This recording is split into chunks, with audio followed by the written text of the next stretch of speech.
neuroscience professor Richard Davidson from University of Wisconsin-Madison, who does research on mindfulness and well-being, shared 4 well-being results from a mindfulness practice. The first, he says, is the attention and focus that helps us to then stay grounded. And a wandering mind, he says, is an unhappy mind. And he's right, because we are constantly searching for to find our grounding with a wandering mind. So when the mind is settled, we are grounded, and we can then deal with the storms that happen around us much better.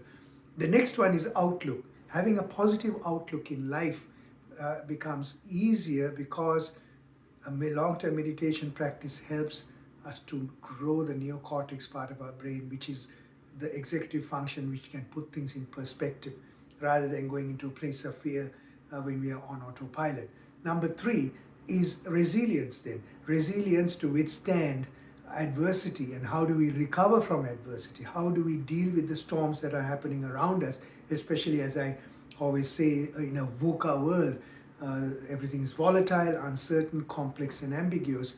So having the resilience then helps us to stay grounded, and a mindfulness practice is really helpful in that. Finally, as a mindfulness practice is a generous practice, it's a compassionate practice first to ourselves, because focusing on our breath is that gift that we give ourselves to acknowledge the life force that we have.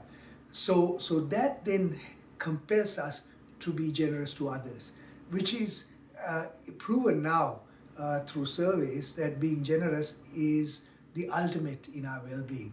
So these 4 attributes of well-being then are really positive outcomes of a mindfulness practice. So attention, outlook, our resilience, and our generosity then become these 4 to help us to stay grounded and stay well.